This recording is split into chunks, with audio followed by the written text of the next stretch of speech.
Legal voice viewers அனைவருக்கும் வணக்கம். நியோமேக்ஸ் வழக்கின் அப்டேட்டுகளை நம்ம சேனலை தொடர்ந்து பார்த்துட்டு இருக்கிறோம். அந்த வகையில் இன்று சென்னை உயர்நீதிமன்றத்தில் மாண்புமிகு நீதியரசர் பரத சக்கரவர்த்தி அவர்கள் முன்பாக இந்த வழக்கு ஜாமீன் ரத்து வழக்கு கேன்சலேஷன் ஆஃப் பெயில் கேசஸ் வந்து விசாரணைக்கு வந்தது. அதை அரசு தரப்பில் அந்த டிராஃப்ட் அட்வர்டைஸ்மெண்ட், அதாவது விளம்பரத்தின் ஒரு வரைவு, ஒரு மாதிரி நீதிமன்றத்தில் சமர்ப்பிக்கணும் வாய்தாப்பட்டிருந்தது. இன்று அரசு தரப்பில் பொருளாதார குற்றப்பிரிவு காவல்துறையினர் தரப்பில் ஒரு டிராஃப்ட் அட்வர்டைஸ்மெண்ட் வந்து கொடுக்கப்பட்டிருக்கு. தமிழ் அண்ட் இங்கிலீஷ் ரெண்டு மொழியிலும் நீதியரசர்கிட்ட கொடுக்கப்பட்டது. நீதியரசர் கொடுக்கப்பட்டவன் நீதியரசர் வந்து ஒரு 2-3 திருத்தங்கள் இங்கிலீஷ்லேருந்து தமிழில் பண்ணும்போது புதுப்பிப்புகள் அப்படின்னு ஒன்று இருக்குது. அது வந்து கூடுதல் விவரங்கள் அப்படின்ற மாதிரி தமிழில் மீனிங் வரும். அப்புறம் கள ஆய்வு அப்படின்றது தள ஆய்வு அப்படின்னு தப்பாக இருக்குது அப்படின்ற மாதிரிலாம் சில கரெக்ஷன் மட்டும் சின்ன திருத்தங்கள் சொன்னார். அது போக அவர் தெளிவாக என்ன சொல்லிட்டாருன்னா, ஒரு 2 கிளாஸஸ், அதாவது 2 நிபந்தனைகள் சேர்த்துக்கங்க அதில் அப்படின்ட்டார். என்ன உள்ளது உள்ளபடி, அப்போ நிலத்தில் என்ன இருக்கோ அப்படியே நீங்கள் எடுத்துக்கணும். அதில் வந்து கல் இருக்குது, கல் இல்லை, பாதை இருக்குது, பாதை இல்லை, இந்த மாதிரி எதுவுமே வந்து நீங்கள் கேட்க முடியாது. ஏழை எடுத்தீங்கன்னா உள்ளது உள்ளபடி, as and where condition, as and where condition அப்படின்னா உள்ளது உள்ளபடி நீங்கள் எடுத்துக்கணும். அப்போ நாளைக்கு வந்துட்டு இது இருக்குது அது இல்லை, வில்லங்க இருக்குது, அதெல்லாம் சொல்லக்கூடாது. அது வந்து தேர் ஓன் ரிஸ்க், ஏலம் எடுப்பவர்களின் அவர்களின் ரிஸ்க் தான் அப்படின்னு வந்து நீதியரசர் சொல்கிறார். அது அந்த பிளாட்டுகளுக்கான சொத்து பத்திரங்களோ அல்லது பிளாட் இடமோ அந்த ஃபிசிக்கல் அண்ட் டைட்டில் ஆவணங்கள் அது எல்லாமே வந்துடும் அதில். அது வந்து உங்கள் ரிஸ்க். நீங்கள் எடுத்ததுக்கப்புறம் ஏலம் எடுத்தவர் திரும்ப வந்து நீதிமன்றத்திலையோ இஓடபிள்யூலையோ காம்பிடென்ட் அத்தாரிட்டியோ நிறுவனத்திட்டையோ எம்எஸ்டிசி ஏலம் விட்டவங்ககிட்ட நீங்கள் கேட்க முடியாது. அதனால் ஏலம் எடுப்பதற்கு முன்பு நீங்கள் எல்லாத்தையும் தெளிவுபடுத்திக்கிட்டு ஏலம் எடுக்க வேண்டும். அது உங்கள் பொறுப்பு தான் அப்படின்றத வந்து அந்த டேர்ம்ஸ் அண்ட் கண்டிஷனில் சேர்த்துக்குங்கன்னு சொல்லிட்டாரு. அது மாதிரி ஏலம் வந்து நீதிமன்றத்தின் கன்ஃபார்ம் பண்ணுவாங்க, subject to confirmation of the court. நீதிமன்றம் வந்து அந்த ஏலத்தை ஒத்துக்கொள்ளணும். நீங்கள் ஒரு ஏலம் எடுத்துட்டீங்க, அதுக்கப்புறம் அன்றைக்கே வந்து கொடுக்க மாட்டாங்க. எம்எஸ்டிசி அந்த போர்ட்டலில் வந்து நீங்கள் அதிகபட்ச ஏலதாரர் அப்படின்னு சொல்லி சக்ஸஸ்ஃபுல் பிட்டர், அதிக விலைக்கு நீங்கள் கேட்டிருக்கீங்கன்றதை கன்ஃபார்ம் பண்ணிடுவாங்க. அதை வந்து நீதிமன்றத்தில் கொடுப்பாங்க. நீதிமன்றம் வந்து இவர் அதிக விலைக்கு கேட்டிருக்காரு, இது சரி அப்படின்னு சொன்னால் உங்களுக்கு வந்து கொடுப்பாங்க. நீதிமன்றம் வந்து இது குறைஞ்ச விலைக்கு கொடுத்துருக்காங்க அல்லது வேறு ஏதாவது பிரச்சனை இருக்குது அப்படின்னா கொடுக்க மாட்டேன்னா ரிஜெக்டட் அப்படின்னா அவங்க நிராகரித்தால் உங்கள் இஎம்டி பணம் வந்து திருப்பி கொடுத்துருவாங்க. நீங்கள் கேட்ட இஎம்டி பணம் வந்து திரும்ப கொடுத்துருவாங்க. அதே வந்து நீங்கள் ஏலம் எடுத்துகிட்டு பேலன்ஸ் பணத்தை 10 நாளைக்குள்ளே கட்டணும். அந்த நீதிமன்றம் அதை கன்ஃபார்ம் பண்ணதுலேருந்து 10 நாள், நீதிமன்றம் வந்து உங்கள் ஏலத்தை ஒத்துக்கொண்டதுலேருந்து 10 நாளைக்குள்ளே நீங்கள் கட்டணும். கட்டலைன்னா நீங்கள் உங்களோட இஎம்டி பணம் வந்து பறிமுதல் செய்யப்படும். நீங்கள் கட்டின முன்வைப்பு தொகை வந்து பறிமுதல் செய்யப்படும் அப்படின்னு வந்து நீதிமன்றம் சொல்லியிருக்குது. அப்புறம் வந்துட்டு 5ஆம் தேதி ஒரு நாள் மட்டும் அந்த ரெஜிஸ்ட்ரேஷன், ஏலத்தில் கலந்து கொள்பவர்கள் காம்பிடென்ட் அத்தாரிட்டி முன்னாடி போய் உங்கள் இதை ஆதார் அட்டையை கொடுத்து பதிவு செய்கிறது, அது வந்து பண்ணிக்கணும். இது என்னென்னா, நீங்கள் ஏலத்தில் கலந்து கொள்ள விரும்பினால் மட்டும்தான் காம்பிடென்ட் அத்தாரிட்டி, அதாவது தகுதி பெற்ற அலுவலர் ஆஃபீஸில் போய் உங்கள் பேரை பதிவு பண்ணணும். நீங்கள் ஏலத்தில் கலந்து கொள்ள விரும்பலைன்னா போக வேண்டிய அவசியம் இல்லை. ஆனால் எல்லோரும் நான் புகார் கொடுத்துருக்கேன், கம்ப்ளைண்ட் கொடுத்துருக்கேன், டெபாசிட் பண்ணியிருக்கேன், என்கிட்ட பாண்ட் இருக்குது, நான் போய் பதிவு பண்ணணுமா அப்படின்னு கேள்வி கேட்டிங்கன்னா கண்டிப்பாக இல்லை. பணம் போட்ட அனைவரும் அமைதியாக வீட்டில் உட்காந்துருந்தாலே உங்களுக்கு ஏலம் முடிஞ்சு எல்லாருக்கும் என்ன அமௌண்ட்டு, ப்ரொபோஷனேட் அமௌண்ட் எல்லாருக்கும் எவ்வளோ வருதோ, இப்போ வந்து ஒரு 6000 கோடி புகாரில் 2000 கோடி புகார், 2000 கோடி வசூலாக இருக்குது இந்த ஏலத்தின் மூலமாக. அப்படின்னா ஒரு ஆளுக்கு 35% அப்படின்னா நீங்கள் 1 லட்சம் கட்டியிருந்தீங்கன்னா உங்களுக்கு வந்து 3,80,000. நீங்கள் 2 லட்சம் கட்டியிருந்தீங்க 7 லட்சம். 1 லட்சம் கட்டியிருந்தீங்கன்னா 35,000, 2 லட்சம் கட்டியிருந்தீங்கன்னா 70,000, 10 லட்சம் கட்டியிருந்தீங்கன்னா 3.5 லட்சம். அது ஆட்டோமேட்டிக்காக அவங்களுக்கு வந்து சேர்ந்துடும். நீங்கள் ஏலத்தில் கலந்துக்கணும், இங்கே போய் காம்பிடென்ட் அத்தாரிட்டி ஆஃபீஸில் உங்கள் பேரை ரிஜிஸ்ட்ரேஷன் பண்ணணுன்றது கிடையாது. நீங்கள் புகார் கொடுத்துட்டீங்க, போதுமானது. ஏலத்தில் கலந்து கொண்டு சொத்தை எடுத்துக்கணும் அப்படின்னு விரும்புகிறவங்க தான் இங்கே போய் பதிவு பண்ணணும் அப்படின்றது வந்து தெளிவாக சொல்லிடுறோம். மேலும் ஏலத்தில் கலந்து கொள்கிற அந்த ஆக்ஷன் சார்ஜ் அதெல்லாம் நீங்கள் கட்டி தான் ஆகணும். அது வந்து ஏற்கனவே நம்ம சொல்லியிருந்தோம். அது 5000 ப்ளஸ் அந்த 18% ஜிஎஸ்டி அந்த மாதிரிலாம் வரும். அது வந்து கட்டி தான் ஆகணும். மேலும் சங்கங்கள் கலந்து கொள்ளணும்னா சங்கம் வந்து பணம் கட்டி தான், இஎம்டி அவங்களுக்கு விலக்கு கிடையாது, பணம் கட்டி தான் எடுத்துக்கணும். எடுத்ததுக்கப்புறம் சங்கங்கள் வந்து பேலன்ஸ் பணத்தை கட்டி தான் ஆகணும். அது வந்து குரூப் பார்ட்டிசிபேஷன் அப்படின்ற மாதிரிலாம் இல்லை. ஒரு சங்கம் ஏலம் எடுத்துகிட்டு ஒரு 100 பேர் பாண்டை கொண்டு வந்து கொடுத்து இந்த 100 பேர் பாண்டுக்கு இவ்வளோ அமௌண்ட்டுக்கு அட்ஜஸ்ட் பண்ணிக்கோங்க, நான் இவ்வளோத்துக்கு ஏலம் எடுத்துக்க இந்த 100 பேர் பாண்டை வச்சு இந்த சொத்தை எங்களுக்கு கொடுங்க அப்படின்றதெல்லாம் இல்லை. யார் ஏலம் எடுத்தாலும் அந்த பேலன்ஸ் பணத்தை கட்டி தான் ஆகணும். அது மாதிரி நீங்கள் விக்டிம்ஸு, முதலீட்டாளர்கள், பாதிக்கப்பட்டவர்கள் கலந்துக்கிட்டு ஏலம் எடுத்துட்டீங்க, அது ஃபஸ்ட்டு ஃபேஸ் முடிஞ்ச உடனே வந்து அந்த வரவு செலவு எவ்வளோ கணக்கோ அது போக பேலன்ஸை நீங்கள் கட்டி தான் ஆகணும். இப்போ வந்து ஒரு சொத்து நீங்கள் 10 லட்ச ரூபா கட்டியிருக்கீங்க, ஒரு 15 லட்ச ரூபாய்க்கு ஏலம் எடுக்கிறீங்க அப்படின்னா உங்களுக்கு அந்த 10 லட்ச ரூபாயில் 3.5 லட்ச ரூபா கிடைக்குது அப்படின்னா பேலன்ஸு 15 லட்சத்துக்கு 3.5 லட்சம் உங்கள் அமௌண்ட்டை கழிச்சது போக 11.5 லட்சம் நீங்கள் கட்டி தான் ஆகணும். அப்படி செய்யாத பட்சத்தில் உங்கள் ஏற்கனவே உள்ள பணம் வந்து பறிமுதல் செய்யப்படும். அதை விட்டு நான் அது மாதிரி நிறைய பேர் வந்து கேட்குறாங்க, இந்த ஏலம் வந்து ஆன்லைனில் நடக்கும், ஆன்லைனில் லைவில் நடக்கும், யார் வேணாலும் அதை பார்த்துக்கலாம், ஏலத்தில் ரெஜிஸ்டர் பண்ண யார் வேணாலும் பார்த்துக்கலாம். அந்த டைம் வந்து கடைசியாக ஒருத்தர் என்னென்ன ரேட்டு கேட்குறாரோ, எடுத்துக்காட்டாக வந்து ஒரு சொத்து வந்து ஒருத்தர் 10 லட்ச ரூபா, அது வந்து மினிமம் ரேட் அதுக்கு ஃபிக்ஸ் பண்ணியிருக்கோம், குறைந்தபட்ச ஏலத்தொகை. அதுக்கு மேலே ஒருத்தர் 11 கேட்காரு, இன்னொருத்தர் 12 லட்சம் கேட்காரு, இன்னொருத்தர் 13 லட்சம் கேட்காரு. அப்போ கடைசி சாயந்தரம் 5 மணிக்கு அந்த ஏலம் க்ளோஸ் ஆகுதுன்னா அதுக்கு மேலே கேட்க மாட்டார். அந்த 13 லட்சம் கேட்டவர் 5 மணி வரைக்கும் யாராவது வர்றாரான்னு ஒரு வேளை பார்த்துட்டே இருக்காருன்னா கடைசி நிமிஷத்தில் நீங்கள் அதில் எக்ஸ்ட்ரா இப்போ 13 கடைசியாக கேட்டிருக்காங்க, நீங்கள் 14 அப்படின்னு கேட்டிங்கன்னா அல்லது ஒரு 20 அப்படின்னு கேட்டிங்கன்னா அதுலேருந்து ஒரு 8 நிமிஷம் அந்த வெப்சைட் திரும்ப ஓப்பன் ஆகும். அப்புறம் அதுக்கப்புறம் ஒருத்தர் அதை விட அதிகமாக 20க்கு மேலே 21 அப்படின்னு கேட்டாலும் திரும்ப 5 நிமிஷம் ஓப்பன் ஆகியிருக்கும். அந்த மாதிரி தான் ஏல முறை இது. அது மாதிரி 1 லட்ச ரூபா ஒரு சொத்து வந்து 10 லட்ச ரூபா இருக்குது, நம்ம 10 லட்ச ரூபா ஏலம் கேட்க விரும்புகிறோம், தெரியாமல் தவறாக 1 கோடி ரூபா அப்படின்னு அமைக்கிட்டீங்கன்னா அது திருத்த முடியாது, நீங்கள் 1 கோடி ரூபா கட்டி தான் ஆகணும். அப்போ நிறைய பேர் கேட்டாங்க, நாங்கள் சீனியர் சிட்டிசன், கை கால் நடுங்கும், வயதானவர் அப்படிலாம் சொல்லும்போது அதற்கு எடிட் ஆப்ஷன், அதை வந்து அந்த அமௌண்ட்டை கொடுத்தாச்சுன்னா திரும்ப நாங்கள் எடிட் பண்ணுற மாதிரி எங்களுக்கு வந்து ஆப்ஷன் அதில் வேணும்னு கேட்டாங்க. அது கொடுக்க முடியாது அப்படின்னு நீதிமன்றம் தெளிவாக சொல்லிடுச்சு. எம்எஸ்டிசி போர்ட்டல் சம்மந்தப்பட்ட அதிகாரிகளும் நீதிமன்றத்தில் இருந்தாங்க, அவங்களுமே அது கொடுக்க முடியாது. அப்படி கொடுத்தா எல்லாரும் ஒரு ஏலத்தை கேட்டுட்டு வேறு நாளைக்கு நான் கேட்கல அல்லது மாற்றி அமைக்கிட்டேன், தப்பாக அனுப்பிக்கிட்டேன், திருத்தம்னு சொல்லுவாங்க, அது முடியாது அப்படின்னு சொல்லிட்டாங்க. அப்போ நீதியரசர் என்ன சொல்லிட்டா, உங்களால் முடியலை, கைகால் நடுங்குதுன்னா ஒரு 2வது படிக்கிற பிள்ளையை கூட வைங்க, அருமையாக இன்னைக்குள்ள குழந்தைங்க டைப் பண்ணுவாங்க, அவங்க கொடுப்பாங்க. ஆனால் 10 லட்சத்துக்கு 1 கோடின்னு போட்டாச்சுன்னா நீங்கள் 1 கோடி கட்டி தான் ஆகணும் அப்படின்றத, இல்லைன்னா நீங்கள் அந்த 1 கோடி கட்ட மறுக்கிறீங்கன்னா உங்கள் பணம் வந்து பறிமுதல் செய்யப்படும் அப்படின்றத வந்து நீதியரசர் தெளிவுபடுத்தியிருக்காரு. மேலும் அந்த நிறுவன தரப்பில் ஒரு கோரிக்கை வைக்கப்பட்டது, பூல் ABCD 4 இதாக கொடுத்துருக்குறோம், பூல் A மட்டும் முதல்ல விடுங்க, அந்த BCD எல்லாம் விடாதீங்க, அது வந்து A ஃபுல்லாக கம்ப்ளீட் பண்ணதுக்கப்புறம் பண்ணுங்கன்னு சொன்னாங்க. அதற்கு நீதியரசர் என்ன சொல்லிட்டாருன்னா, ஒரு 3 நாள் பார்ப்போம், முதல் ஒரு 2 நாள் 3 நாள் நம்ம பார்த்துட்டே இருப்போம், நல்லபடியாக போச்சுதுன்னா நம்ம இந்த A ஃபுல்லாக முடிஞ்சு வந்து அதுக்கப்புறம் BC விடணும்னு அவசியம் இல்லை, சைமல்டேனியஸாக அதை ஏற்றி விட ஆரம்பிச்சிடலாம். ஒரு நாளைக்கு ஒரு 300 பிளாட் அந்த மாதிரி போயிட்டு இருந்தால் எவ்வளோ சீக்கிரம் முடியுமோ அவ்வளோ சீக்கிரம் பண்ணிடலாம் அப்படின்ற மாதிரி சொல்லியிருக்காங்க. அதுபோல் அந்த எம்ஸ்டார் ரெரா அசோசியேஷன் அவங்க வந்துட்டு நாங்கள் 9/10/2025 அன்னைக்கு வந்து புகார் கொடுத்தோம், ஒரே லெட்டர் பேடில் கொடுத்தோம், ரிஜெக்ட் பண்ணிட்டாங்க அப்படின்னு சொல்லும்போது 200 பேர் தான் அந்த அதில் பேர் இருந்தது. ஆனால் இப்போ 3000 பேர்னு சொல்கிறீங்க, அதெல்லாம் சொல்கிறாங்க. அப்போ EOW வந்து இம்மீடியட்டாக அவங்களுக்கு வந்து அந்த 9/10/2025 அந்த தேதிக்கு பின்னாடி இம்மீடியட்டாக உடனடியாக அவங்களுக்கு வந்து ரிப்ளை கொடுத்துட்டாங்க, நீங்கள் மொத்தமாக கொடுத்ததுனால உங்கள் இது ஏற்றுக்கொள்ளப்பட மாட்டாதுன்னு கொடுத்துருக்காங்க. ஆனால் நாங்களும் இந்த ஏலத்தில் கலந்து கொள்றதுக்கு ஏற்பாடு செய்யணும்னு சொல்லும்போது நீங்கள் ஏலத்தில் கலந்து கொள்ளலாம், ஆனால் EMD கட்டி தான் கலந்துக்கணும். இன்னொன்று உங்களுக்கு பணம் இல்லைன்னு சொல்லலை, ஃபஸ்ட்டு கொடுத்து அந்த 65,000 பேர் ஃபஸ்ட்டு பேஸ் அவங்களுக்கு முடிஞ்சதுக்கப்புறம் உங்கள் இதை வெரிஃபை பண்ணுவாங்க, அவங்களோட ஸ்க்ரூட்டினைசேஷன், அவங்களோட கம்ப்ளைண்ட் வெரிஃபிகேஷன் முடிஞ்சதுக்கப்புறம் உங்கள் கம்ப்ளைண்ட் வெரிஃபிகேஷன் பண்ணுவாங்க.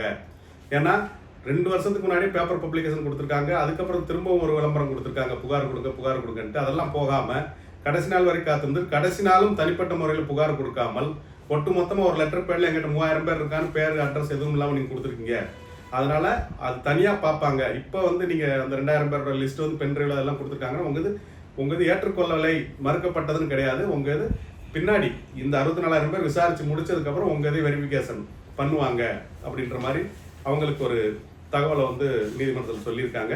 அப்போ 17/3 அந்த தேதியெல்லாம் வந்துட்டு 17/3 to 14/5 17/3/2026 முதல் 14/5/2026 வரை அந்த ஏலம் நடக்கும் அப்படின்னு சொல்லும்போது நீதியரசர் என்ன சொன்னால் 17 ஏலம் ஸ்டார்ட் பண்ணுறோம், 18, 19 ஒரு 2 நாள் நம்ம பார்க்கலாம் ப்ராக்ரஸ் எப்படி போகுதுன்னு பார்த்துட்டு 18ஆம் தேதி திரும்ப 20ஆம் தேதி எப்படி இப்படி பண்ணலாம் என்ன பண்ணலான்றதால் நம்ம திரும்பவும் ஏதாவது அதில் சரி இருந்தால் சரிப்படுத்த இருந்தால் மீண்டும் நம்ம வந்து அதை சரிப்படுத்தலாம் அப்படின்ற மாதிரி ஒரு கருத்தை வந்து நீதியரசர் சொல்லியிருக்காரு. அதே மாதிரி வருமான வரித்துறை இன்கம் டேக்ஸ் வக்கீல் வந்து ஆஜராயிருந்தாங்க. அவங்க அஃபிடவிட் ஃபைல் பண்ணியிருக்காங்க. அவங்க என்ன சொல்கிறாங்கன்னா, இந்த மொத்த பணம் மக்களுக்கு பிரித்து கொடுக்கறதுல அவங்க சொத்தை வந்து ஜப்தி பண்ணியிருக்காங்க. இடி என்ஃபோர்ஸ்மெண்ட் டைரக்டரேட் அமலாக்கத்துறை மற்றும் வருமான வரித்துறை இன்கம் டேக்ஸும் நியோமேக்ஸ் சொத்துக்களை ஜப்தி பண்ணியிருக்காங்க. அவங்க என்ன சொல்கிறாங்கன்னா, இந்த சொத்துக்களை மக்களுக்கு இந்த சொத்துக்களை ஏலம் விட்டு அதன் மூலமாக வரும் பணத்தை முதலீட்டாளர்களுக்கு டெபாசிட்டர்ஸுக்கு பிரித்து கொடுக்கறதுல எங்களுக்கு எந்தவித ஆட்சேபனையும் இல்லை. ஆனால் அதில் பேலன்ஸு மீதி பணம் இருந்தால் அது எங்களுக்கு கொடுக்கணும். நாங்கள் வந்து சட்டப்படியாக வந்து டேன்பிட் நீதிமன்றமோ அல்லது ஈடிக்கான நீதிமன்றம் மூலமாகவோ பிரிச்சுக்குவோம் அப்படின்னு கேட்டிருக்காங்க. அதற்கு ரெண்டுக்கும் காமனாக வந்து ஈடி கோர்ட் வந்து CBI 2 additional district judge 2 CBI வந்து மதுரை ஜூரிஸ்டிக்ஷன் ஈடி கோர்ட்டுக்கு, அதற்கும் மற்றும் TANPID court Tamil Nadu protection of interest of depositors establishment financial act 1997 அதுக்கு வந்துட்டு இந்த ரெண்டுக்குமே சூப்பர்வைசரி மேல் நீதிமன்றம் வந்து ஹைகோர்ட் தான். அது நான் தான் இருக்கிறேன், நான் பார்த்துக்கிறேன். ஆனால் ஒரு தெளிவான விஷயம் வந்து எந்த பணமும் அந்த குற்றம் சாட்டப்பட்ட எதிரிகளுக்கு அக்யூஸ்ட் பர்சனுக்கு போகாது.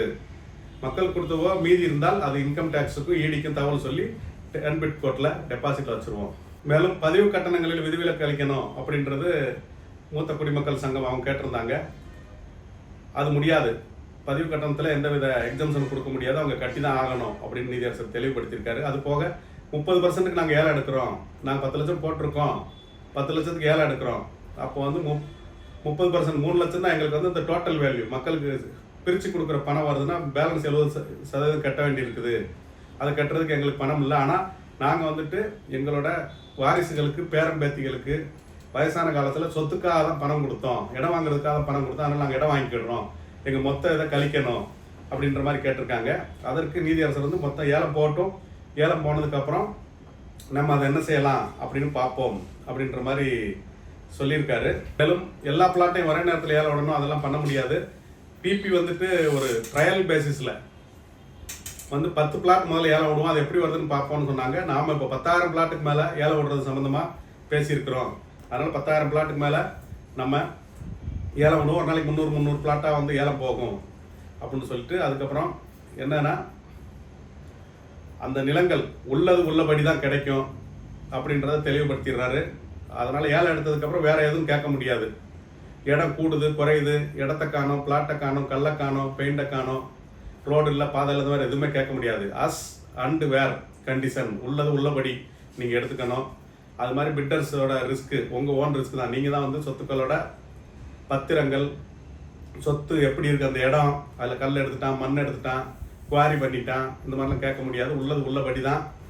அதனால் அந்த ஃபிசிக்கல் ஆப் பிளாட்ஸு அண்ட் வந்து டைட்டில், அந்த சொத்து பத்திரங்கள், ஆவணங்கள், அதில் வில்லங்கம் இருக்குதா, அதெல்லாம் நீங்கள் தான் பார்த்துக்கணும். அதுக்கு நீதிமன்றமோ யூஓடபிள்யூஓ நிறுவனமோ காம்பிடென்ட் அத்தாரிட்டியோ யாரும் பொறுப்பு இல்லை.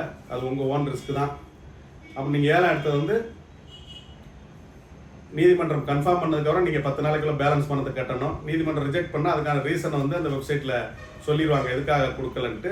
உங்களுக்கு ரிஜெக்ட் பண்ணால் இஎம்டி பணத்தை திருப்பி கொடுத்துருவாங்க. மேலும் இதில் வந்துட்டு அந்த ப்ரொப்போஷனேட் அவுட்கம்மை பொறுத்து பேலன்ஸ் பணம் முதலீட்டாளர்களுக்கு ப்ரொப்போஷனேட் அவுட்கம் கழித்து பேலன்ஸ் பணம் கட்டுற மாதிரி இருக்கும். அவங்க அதை கட்ட தயாராக இருக்கணும், இல்லைன்னா அவங்களோட இது பணம் வந்து பறிமுதல் செய்யப்படும். அது போக 3 ஆங்கில நாளிதழ்களில் பேப்பர் விளம்பரம் வரும். The Hindu, the Indian express, the times of India, அந்த 3 ஆங்கில நாளிதழ்களிலும் மற்றும் தினமணி, தினத்தந்தி, தினகரன், தினமலர் 4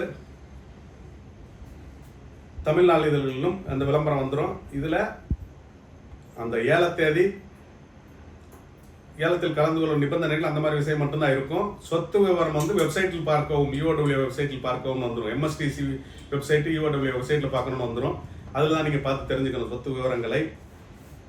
இதற்கான பேப்பரில் விளம்பரம் கொடுக்குற காசெல்லாம் வந்துட்டு டேன்பிட் நீதிமன்றத்திற்கு இந்த காம்பிடென்ட் அத்தாரிட்டி ஹைகோர்ட்டில் கொடுக்கணும். ஹைகோர்ட் வந்து டேன்பிட் நீதிமன்றத்துக்கு அனுப்பிடும். அவங்க வந்து டேன்பிட் நீதிமன்றத்தில் இருக்கிற பணத்தை இந்த விளம்பரத்துக்கான காசு கொடுத்துருவாங்க. இது சம்மந்தம் வேறு ஏதாவது செலவுகள் இருந்தால் அது நீதிமன்றத்தின் கவனத்திற்கு கொண்டு வரலாம். அப்படி கொண்டு வரும் பட்சத்தில் அதையும் வந்து ரிலீஸ் பண்ணுவோம், அந்த பணத்தையும் கொடுப்போம் அப்படின்னு சொல்லியிருக்காங்க. அது போக டீட்டெயில்ஸ் இன்ஃபர்மேஷன் ஏதாவது தகவல்கள் யாருக்கும் வேணும்னா அதில் 2 ஃபோன் நம்பர் கொடுத்துருப்பாங்க. எம்எஸ்டிசி ஃபோன் நம்பரும் காம்பிடென்ட் அத்தாரிட்டி தகுதி பெற்ற அலுவலர் ஃபோன் நம்பரும் கொடுத்துருப்பாங்க. உங்களுக்கு வரும் சந்தேகங்களை நீங்கள் வந்து அந்த 2 ஃபோன் நம்பரில் வந்து ஃபோன் பண்ணி கேட்டுக்கலாம். அப்புறம் இஎம்டி வந்து 10,000 அப்படின்னு வந்து முடிவு பண்ணியிருக்காங்க. ஒரு 10,000 ரூபா நீங்கள் வந்து இஎம்டி கட்டி அதில் கலந்துக்கணும். அந்த அசோசியேஷன் எம்ஸ்டார் அவங்கெல்லாம் ஏலத்தில் கலந்துக்கலாம். ஆனால் பணம் கட்டி தான் கலந்துக்கணும். அவங்களோட புகாரெல்லாம் வந்து தனியாக வெரிஃபை பண்ணி அதுக்கப்புறம் அதில் என்ன நடவடிக்கை எடுக்கணும், பின்னாடி தான் நடவடிக்கை எடுக்கப்படும். முதல்ல உள்ளது முன்னுரிமை வந்து முதல்ல இப்போ கொடுத்துருக்க இந்த 65,000 பேருக்கு தான் முன்னுரிமை. 5/3/2026 அந்த தேதியில் வந்து ரெஜிஸ்ட்ரேஷன், அதாவது பிளாட் கேட்குறவங்க ஏலத்தில் கலந்து கொள்ள விரும்புபவர்கள் போய் தங்களை பெயரை ஆதார் அட்டையை கொண்டு போய் காம்பிடென்ட் அத்தாரிட்டி ஆஃபீஸில் போய் பதிவு பண்ணிக்கணும். பிளாட் வேண்டாம், இடமா வேண்டாம், எனக்கு பணம் தான் வேணுன்றவங்க எங்கேயும் போக வேண்டிய அவசியம் இல்லை. நீங்கள் வீட்டிலே உட்காந்துக்கலாம். இந்த இடத்துல நம்ம பொறுத்தவரைக்கும் நம்ம ஆஃபீஸில் ஒரு 2,000 பேர் புகார் கொடுத்துருக்கீங்க, மதுரை, கோயில்பட்டி எல்லாத்துலேயும். அது வந்து நம்ம அசல் மற்றும் வட்டியுடன் எனக்கு பணம் வேணும்னு நம்ம கோர்ட்டில் மெமோ தாக்கல் பண்ணிட்டோம். அதனால் நம்ம ஆட்கள் யாரும் வந்துட்டு அதில் போய் ரிஜிஸ்ட்ரேஷனில் கலந்துக்கணும்னு அவசியம் இல்லை, போகணும்னு தேவையில்லை. ஏன்னா நம்ம பணமாக கேட்குறோம். இடமா கேட்குறவங்க தான் நம்ம இப்போ பேசுகிற இவ்வளோ விஷயமும் வரும். அப்போ இந்த ஏலத்தில் யார் ஏலத்தில் எடுத்தாலும் எவ்வளோ ஏலம் போனாலும் அந்த மொத்த பணத்தை எடுத்து மொத்தமாக எவ்வளவு புகார் வந்திருக்குது, இந்த பணத்தில் மொத்த ஏலம் எவ்வளோ போயிருக்குது. இப்போ 6,000 கோடிக்கு புகார், 2,000 கோடிக்கு ஏலம் போயிருக்குது அப்படின்னா ஒரு ஆளுக்கு 35%. உங்களுக்கு வந்துட்டு 1 லட்சம் போட்டவங்களுக்கு 35,000, 2 லட்சம் போட்டவங்களுக்கு 70,000, 10 லட்சம் போட்டவங்களுக்கு 3.5 லட்சம் வந்து சேரும். இது வந்து முதல் இன்ஸ்டால்மெண்ட். அப்போ இதோட முடிஞ்சிருமா, இந்த முடிஞ்சோன்னா கேஸை முடிச்சுட்டு போயிடணுமா, நான் வேண்டான்னு கையெழுத்து போட்டு கொடுத்துடணுமா அப்படின்னா இது வந்து முதல் தவணை. உங்களுக்கு சட்டப்படி உங்கள் அசல் பணம் மற்றும் வட்டியுடன் கிடைக்கிற வரைக்கும் இந்த வழக்கு முடிவுக்கு வராது, அந்த வழக்கு நிலுவையில் இருக்கும். உங்களுக்கு ஒவ்வொரு டேமாக வந்து உங்களுக்கு வந்துட்டு உங்கள் பணம் இன்ஸ்டால்மெண்ட் பேசிஸில், அதாவது தவணை முறையில் ஏலம் விட எல்லாத்துக்கும் பணம் பிரித்து கொடுக்கும்போது உங்களோட அக்கௌண்ட்டுக்கு வந்துடும். அப்போ என்கிட்ட இன்னும் ஈவோட போலீஸ் அக்கௌண்ட் நம்பரே வாங்கலை, எப்படி வரும் அப்படின்னு கேட்குறீங்க. அது இனிமேல் கூப்பிட்டு எல்லாரோட அக்கௌண்ட் நம்பரும் வாங்குவாங்க. அக்கௌண்ட் நம்பருக்கு பணம் வரும். எனவே ஏலத்தில் கலந்துக்கிட்டால் தான் பணம் வருமா அப்படின்னா ஏலத்தில் கலந்து கொள்ள வேண்டிய அவசியம் கிடையாது. இடம் வேணும்னு கேட்குறவங்க மட்டும் ஏலத்தில் கலந்து கொண்டால் போதும். அப்போ சங்கங்கள் மொத்தமாக ஏலம் எடுத்து அவங்க வச்சுக்குவாங்களா அப்படின்னா அவங்க ஏலத்தில் கலந்து கொள்ள பணம் கட்டணும். அப்புறம் ஏலம் முடிஞ்சோன்னா பேலன்ஸ் பணத்தை அவங்க கட்டணும். அவங்ககிட்ட நீங்கள் பாண்டை கொடுத்தீங்கன்னா அவங்க உங்கள் பாண்டை கொண்டு போய் அட்ஜஸ்ட் பண்ணுவாங்களா அப்படின்றதுக்கு உங்கள் கையெழுத்து தேவை. நீங்கள் உங்கள் பாண்டை யாரும் கொடுத்து அங்கே அட்ஜஸ்ட் பண்ண முடியாது. ஆனால் நீங்கள் இந்த பதிவில் போய் உங்கள் பேர், ஊர், அட்ரஸ், ஆதார் கார்டு எடுத்துகிட்டு போய் உங்கள் ஃபோன் நம்பரை கொடுத்து ஓடிபி வரும். அதிலெல்லாம் நீங்கள் கலந்துக்காமல் இருந்துக்கிட்டீங்கன்னா உங்கள் பணமாக வரும். நீங்கள் இதெல்லாம் எடுத்துகிட்டு போய் அங்கே பதிவு பண்ணி ஓடிபி எல்லாம் வந்ததுன்னா அப்புறம் ஏலத்தில் உங்கள் சார்பாக யாராவது ஏலத்தில் கலந்து கொண்டார்கள்னா உங்களுக்கு இடமாக கிடைக்கும். இப்போ இடமாக கிடைக்கும்போது உங்கள் அமௌண்ட்டை கழிச்சது போக மீதி தொகைக்கு நீங்கள் பணம் கட்டியாகணும். அப்படி பணத்தை கட்டலைன்னா நீங்கள் ஏற்கனவே கட்டியிருக்கிற பணத்தை இழக்க வேண்டி வரும். இதெல்லாம் தெரிஞ்சுக்கோங்க. இதை தொடர்ந்து ஒவ்வொரு 3 மாதத்துக்கு ஒரு தடவை வந்து அந்த சுழற்சி, நீதியரசர்கள் சுழற்சி வரும் ஹைகோர்ட்டில். அது மதுரை, சென்னை 2 ஹைகோர்ட்டுக்குமே. அந்த சுழற்சியில் பரத சக்கரவர்த்தி அவர்கள் முதல்ல இங்கே 1 வருஷத்துக்கு முன்னாடி இங்கே இருந்தாங்க. அப்புறம் இந்த கேஸ் முடிஞ்சு, இந்த கேஸ் பாதி விசாரிச்சதுக்கப்புறம் சென்னைக்கு போயிட்டாங்க. அதுக்கப்புறம் 4 சுழற்சிகள் வந்துருச்சு. 1 இயர், 1 வருஷம் முடிஞ்சு போச்சுது ரோஸ்டர் சிஸ்டம். இப்போ மீண்டும் அவர் இந்த மார்ச் 1 போர்ட்போலியோ மாறும். அதற்கு அவர் மதுரைக்கு வர்றேன்னு சொல்லியிருக்காரு. இந்த விசாரணைகள் இனிமேல் மதுரையில் நடைபெறும் அப்படின்னு சொல்லியிருக்காரு. ஆனால் மதுரையில் அவருக்கு என்ன போர்ட்போலியோ, அவர் சிங்கிளாக உட்காருவாரா, 2 ஜட்ஜ் பெஞ்சில் உட்காருவாரா, அதெல்லாம் தெரியாது. அதனால் அதை பொறுத்து இந்த வழக்கு வந்து 10:30க்கு எடுத்துக்கிறேன்னு இருக்காரு. ஒரு பெஞ்சு, அதாவது 2 நீதிபதிகள் அமர்வு அந்த மாதிரிலாம் இருந்தால் அந்த 10:30க்கு முன்னாடியே இந்த கேஸ் எடுத்துகிட்டு 10:30க்கு நான் அந்த பெஞ்சுக்கு போயிடுறேன் அப்படின்ற மாதிரிலாம் சொல்லியிருக்காரு. இனிமேல் இந்த வழக்குகள் வந்து மதுரையில் நடைபெறும். மதுரையில் வந்து 5/3/2026 ரெஜிஸ்ட்ரேஷன். அதனால் 6/3/2026 மதுரை உயர்நீதிமன்ற கிளையில் இந்த வழக்கு வந்து விசாரணைக்கு வரும். மேலும் வந்து திரும்ப எல்லாரும் கேட்குற கேள்வி தான், எந்த சங்கத்திலையும் சேரல, சங்கத்தில் சேர்ந்தாதான் பணம் வருமா அப்படின்னா, நீங்கள் புகார் கொடுத்துட்டீங்க, நீங்கள் வீட்டில் அமைதியாக இருந்தாலே உங்களை மீண்டும் கூப்பிட்டு உங்கள் அக்கௌண்ட் நம்பர் வாங்கி உங்களுக்கு அக்கௌண்ட்டில் பணம் போட்டு விட்டுருவாங்க. எந்த சங்கத்திலும் சேர வேணுன்றது கட்டாயம் கிடையாது.